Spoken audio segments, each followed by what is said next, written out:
तो बताइए, हम आपसे मिलना चाह रहे, तो बताइए आप इग्नोर क्यों किए? इग्नोर कहाँ कर रहे हैं? माइक हमने आपको दिलवाया। नहीं, इससे नहीं। हम आपने बोला था हमें अकेले में मिलना है। हाँ, मैं अकेले में नहीं मिलता किसी से। नहीं, बताओ, अकेले मिलना सही है? फिर हम ये पूछना चाहते हैं कि लाइफ का पर्पस, जीवन का पर्पस क्या है? इंसान क्यों आया है धरती पर? अच्छे काम करने, समाज की सेवा करने। हम किसी को सुख दे सकते हैं अपनी वाणी से, तो हम दे रहे हैं। हम सुख दे सकते हैं इन हाथों से, किसी के आंसू पहुँचकर, किसी को रोटी खिलाकर। ये जीवन इसलिए मिला है कि हमारा शरीर किसी के काम आए, सेवा में काम आए। धर्म क्या है? परम धर्म क्या है? धर्म क्या है? परहित सरिस धर्म नहीं भाई। समाज की सेवा करना। धर्म न दूसर सत्य समाना। परम धर्म क्या है? सवई पुंसाम परो धर्मो यतो भक्ति रधोक्षजे अहि तुक्य प्रतिहता ययात्मा संप्रसिद्धति। निष्काम निष्कपट होकर के ईश्वर की आराधना करना और दया, दया धर्म का मूल है। यही परम धर्म है, दया। आज जो यूथ आपकी इतनी कथाएं सुनता है, ठीक है ना, जब तक वो कथाओं का चिंतन नहीं करेगा तो यूथ बदलेगा कैसे? सही है, इसलिए कथाओं का चिंतन करना चाहिए। आज इतनी कथाएं हो रही हैं, फिर भी इतना कलयुग है। कलयुग तो बेटा कथा है, इसलिए थोड़ा सा बचा है। बोलते हैं बहुत लोग कि आज व्यासपीठ बिजनेस बन गई है। बताइए, बोलने वाले तो माता सीता को भी बोलते हैं कि रावण के यहाँ रह के आई हैं, पता नहीं शुद्ध है कि नहीं। तो बोलने वालों ने तो माता सीता को नहीं छोड़ा, तो तुम्हें और हमें छोड़ी छोड़ेंगे दुनिया वाले लोग? तो बैठे ही हैं बोलने के लिए। हाँ, ठीक है, दुनिया बोलती है, समाज बोलता है, ठीक है ना, लेकिन यही समाज आपकी कथा भी तो सुनता है ना। इन्हें चाहिए ना कि हम भगवत गीता पढ़ें, हम अपने आप को जाने। जब तक इंसान धरती पर आया, अपने पर्पस को नहीं जाना, अपने लाइफ को नहीं जाना, तो कथा कितनी भी सुन लेगा पर उसे मतलब नहीं निकलेगा। कथा सुनते रहिए, सुनते रहिए, सुनते रहिए, सुनते रहिए। आज नहीं कल, कल नहीं परसों। वो कथा आपको एक दिन मजबूर जरूर करेगी बदलने के लिए। करत करत अभ्यास के। रस्सी, कुएं की रस्सी से पत्थर घिस जाता है कि नहीं? घिस जाता है। फिर आप रस्सी लो और पत्थर लो, रस्सी से पत्थर घिसो तो आपके घिसने से ना घिसेगा। लेकिन अखंड सैकड़ों साल से जब वो पत्थर रगड़ खा रहा रस्सी की तो घिस जाता। ऐसे ही कितना भी मंद बुद्धि हो, कितना भी दुष्ट हो, पापी हो, यदि वो सत्संग करता रहे तो आज नहीं कल नहीं परसों नहीं बेटा, सत्संग की इतनी शक्ति है कि वह एक दिन बदलेगा जरूर। मीराबाई जब आई थी तो उन्होंने समाज को बहुत कुछ दे के गया है ना। उन्होंने समाज को भी शुद्ध भक्ति दी, जो आज के लोग बहुत, हमारे सिया राम बाबा है, ठीक है ना, वो सिया राम बाबा वो इतने शुद्ध, वो सबसे मिलते थे। लेकिन आज हम किसी बड़े लोगों से मिलने जाएं तो अगर कोई नेता मथानी आएगा तो तुरंत मिल लेगा, क्योंकि पैसा है उसके पास तो तुरंत मिल लेगा। और यही कोई सामान्य वर्ग का आता है उसे तुरंत निगलेक्ट कर दिया जाता है। ऐसा क्यों होता है ये बताइए?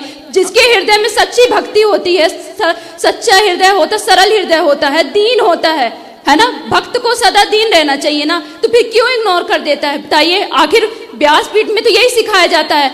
हम जब से अभी आपसे हम मिल रहे हैं कि नहीं? मिल रहे हैं, लेकिन देखिए, अब हम आपको हम गुरु को जानना है तो हम कैसे जानेंगे? बताइए। तो गुरु को तो जानना चाहिए, अब जानो आप। गुरु के पहचानने के लक्षण क्या है हमको बताइए। अब देखो, हमने तो परीक्षा की नहीं थी गुरु जी की। देखिए, नहीं आज के समय में गली गली गुरु फिरे, हमसे दीक्षा लो, स्वर्ग जाओ चाहे नरक जाओ, 500 रुपए का लिफाफा दो। आज का समय ऐसा हो गया, बताइए। तो इंसान भटक गया है ना। तो ऐसे लोगों से मत लो ना, तो इसलिए तो अक्कल है, इसलिए तो कहते पानी पियो छान के, गुरु बनाओ जान के। नहीं, तो जब गुरु के पास, देखिए, भागवत में बताया गया है कि आप तक जब गुरु के निकट नहीं बैठोगे, जिससे आप दीक्षा लेना चाहते हो, आप उसके निकट नहीं बैठोगे, आप उसका आचरण, उसके व्यवहार, उसकी सरलता नहीं कबूतर। ठीक है, आप तो गुरु खोज लेना जो आपको बढ़िया मिले। ये बताओ प्रश्न क्या है, हम क्या आपकी सेवा करें? प्रश्न हमारा यही है, देखिए, हमारा प्रश्न यही है कि आज आज गुरु दीक्षा देना कितना सामान्य हो गया। जिस गुरु वो भागवत में जिम कहा गया है कि जब गुरु दीक्षा लेना चाहिए तो पहले गुरु के सानिध्य में बैठना चाहिए, है ना, गुरु को जानना चाहिए। आज राम को सब मानते हैं लेकिन राम की नहीं मानता, भगवत गीता को सब मानते लेकिन भगवत गीता की कोई नहीं मानता। इसलिए आज समाज में सुधार नहीं हो रहा। बताइए, इतने लोग व्यासपीठ में बैठते हैं, कुछ लोगों के तो सुधार हो जाता है लेकिन कुछ लोगों में क्यों नहीं होता है? भाई इतने लोगों में सुधार हुआ तब तो ये यहाँ बैठे हैं। अच्छा ये बताइए, व्यास सुनो, सारे लोग राम भी नहीं हो सकते, इसलिए गुलाब का जब पुष्प लगाते हो ना, कलम, तो उसमें ना कांटे ज्यादा होते हैं, गुलाब कम होते हैं, है ना। सारे कांटे तो गुलाब नहीं हो सकते ना बेटा, इसलिए ये धरती अच्छाई और बुराई से बनी है, माइनस प्लस होता है। उसी तरह अच्छाई और बुराई दोनों रहेगी। यदि हाथ का ये पहलू है तो ये पहलू भी है। इसी तरह समाज जो है, राम के जमाने में भी रावण जैसे लोग थे, बिल्कुल सही बात। राम के जमाने में राम जैसी अच्छाई भी थी तो रावण जैसी बुराई, बिल्कुल। कृष्ण के जमाने में कंस जैसी बुराई थी तो कंस जैसी बुराई थी तो कृष्ण जैसी अच्छाई। बिल्कुल सही आज बात। के जमाने में भी कुछ अच्छे होंगे कुछ बुरे होंगे, सबको अच्छा नहीं बनाया जा सकता, सबको बुरा नहीं बनाया जा सकता। अभी आप बुद्ध भगवान के बारे में बताए, ठीक है ना, वो बुद्ध भगवान मूर्ति पूजा के लिए इग्नोर करते थे, ठीक है, लेकिन वही बुद्ध भगवान ये कहते हैं कि आप अपने आप को क्यों नहीं जानते हो। आज का समाज बहुत अंधविश्वास में पड़ता है। बताइए, गुरु को ही भगवान मान लेता, गुरु भगवान है लेकिन पूर्ण रूप से तो उनको भगवान नहीं मान सकता ना। गुरु भगवान बिल्कुल नहीं है, गुरु भगवान तक पहुंचाने का एक साधन है। लेकिन आज तो यूथ वही कर रहा ना, गुरु को ही नहीं बेटा, आप ये सब चक्कर में ना पड़ो। लोग भगवान को भगवान मान रहे हैं, गुरु को गुरु ही मान रहे हैं, ठीक है। इसको बहुत गंभीर, ऐसे कहने से नहीं होता। जब आप शास्त्रों को पढ़ोगी, जब गुरु की शरण में जाओगी, अभी आप गुरु को जाने ही नहीं हो तो क्या जानोगी। अभी आप शास्त्रों में श्रीमद् भागवत में कहा गया, आप जब गुरु के सानिध्य में बैठोगे, गुरु के आचरण को, गुरु के व्यवहार को देखोगे, तभी जब गुरु की शरण में बेटा बैठने लग जाओगे ना, तो अपने आप बहुत सारे ये जो सवाल लिए बैठी हो ये अपने आप क्लियर हो जाएंगे। तो बताइए, हम आपसे मिलना चाह रहे हैं तो बताइए आप इग्नोर क्यों किए? इग्नोर कहाँ कर रहे हैं, माइक हमने आपको दिलवाया नहीं, इससे नहीं। आपने बोला था हमें अकेले में मिलना है। हाँ, मैं अकेले में नहीं मिलता किसी से। नहीं, बताओ, अकेले मिलना सही है? फिर आप चाहती हो अकेले में मिले, ये गलत है, ये रॉन्ग है। मैं सबके सामने आपको माइक दे रहा हूँ, जो भी जिज्ञासा है पूछो। अकेले में क्या बात नहीं, हमारा कहने का मतलब इंसान कुछ पर्सनल हो, हम जैसे घर पर पर्सनल है बेटा, तो पर्सनल बात यहाँ के बात कर लो। अब ये कहो कि अकेले में मिलो, अकेले में कैसे मिले? जब बिना मिले आप ये कह सकती हो तो अकेले मिल लेंगे, पता नहीं क्या कह दोगी। नहीं, ये भी तो डर है। नहीं, बताओ, हमें ये भी तो डर है इस बात का। बिल्कुल सही बोल रहे, बिल्कुल सही बोल रहे, बिल्कुल सही बोल रहे।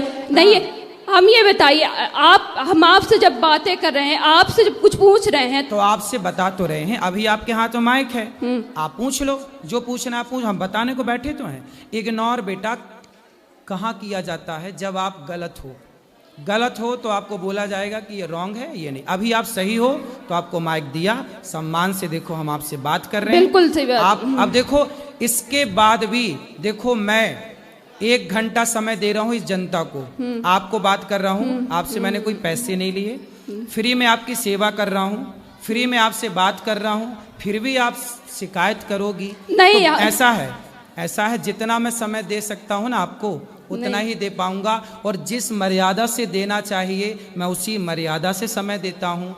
आपकी मनमानी तरीके से मैं आपको समय नहीं दे पाऊंगा। देखिए हमारा इंटेंशन गलत नहीं था। नहीं, आप बिल्कुल गलत नहीं है, मैंने आपको गलत नहीं कहा बेटा। आप जैसी बहुत सारी बेटियां बहनें आती हैं, मैं आपको बिल्कुल गलत नहीं कह रहा हूं, लेकिन आप जैसी बहुत सारी बेटियां आती हैं, मुझे आपसे अकेले में बात करनी है, मैं अकेले में कैसे बात करूं, क्या बात करूं? बेटा, एक मेरी मर्यादा है। बिल्कुल सही बोल रहे हैं। बिल्कुल, आप मेरी बहन हो, बिल्कुल तो मेरी भावनाओं को समझो। आज का समय इतना अच्छा नहीं है जितना अच्छा में देखने से लगता है। पता नहीं कल को कोई क्या कहने लग जाए। तो हमें तो सब चीजों को मर्यादा से रहना। हम पब्लिक से रोज मिलते हैं, आप बताइए, आप सबसे एक से मिलता हूँ, सवेरे 8 बजे से लेकर के रात्रि के अभी कितना बज गया, 7:15, अभी मिल ही रहा हूँ मैं भक्तों से। आपके बीच में बैठ के मिल ही रहा हूं, ऐसे ही तो मिल सकता हूं ना बेटा। बिल्कुल बिल्कुल फिर बिल्कुल। अब आपको फिर भी शिकायत है, तो मैं उस शिकायत से बिल्कुल मैं हार गया। शिकायत नहीं है आपसे। हाँ। अब कुछ पूछना नहीं, चाह आपने कहा ना कि मुझे इग्नोर क्यों किया। मैं, आप जब वहां मिलने आई थी ना, तब भी मैंने आपसे बात की, लेकिन आपके सवाल ऐसे अटपटे थे कि उन सवालों का उत्तर देकर के मुझे पता है, देखो जिस उम्र में आप हो ना बेटा, इस उम्र में ऐसे सवाल आते हैं, लेकिन एक समय के जब तक समर्पण नहीं होगा, जब तक आप गुरु नहीं बनाओगी, तब तक आप खुद गुरु हो, और जब खुद गुरु हो तो फिर आपको कोई गुरु समझ ही नहीं आएगा। दत्तात्रेय के तो 24 गुरु थे, उन्होंने इसलिए समर्पण, एक साधे सब सधे। देखो ज्ञान की बड़ी बड़ी बातें डींग, 4 नाम रट लो, 4 बातें याद कर लो, उससे कोई ज्ञान ही नहीं होता। बिल्कुल सही बात है। तुम दत्तात्रेय जी का नाम रट लो, दत्तात्रेय जी के 24 गुरु का नाम रट लो, उससे काम ना बनेगा। हम जीवन में जो सीख रहे हैं, मैंने अपने जीवन में एक चीज सीखी है, सेवा। तो मैं माताओं की सेवा करता हूं। अब गौरी गोपाल आश्रम में देखो अन्य क्षेत्र चलता है, कोई भी आया, आपने भोजन किया? हाँ किए, बहुत अच्छा था। फिर तो मेरे से सेवा यही बन रही है कि मैं, आप आती हो तो आपको भोजन कराऊं, आती हो माइक लेके बात कराऊं। अब इसके अतिरिक्त और आप समय मांगो कि हमें अकेले में, हाँ आपके साथ आपकी माँ होती ना बेटा, तो मैं आपको अकेले में आपकी माँ के साथ जरूर मिलता। नहीं ये है ना, अब हम वैसे नहीं बोल रहे थे। मेरे को बाद में पता चला कि ये भाई आपके साथ। हाँ मैं आपको बताना चाह रही थी, वो बोलने नहीं दे रहा था ना कोई। जब आप इतना सारा बोल रही थी ना, तब आपने ये नहीं बताया था कि मेरा भाई मेरे साथ है। यदि मेरे को ये पता होता कि आपका भाई आपके साथ है, मुझे ये लगा कि आप अकेली हो।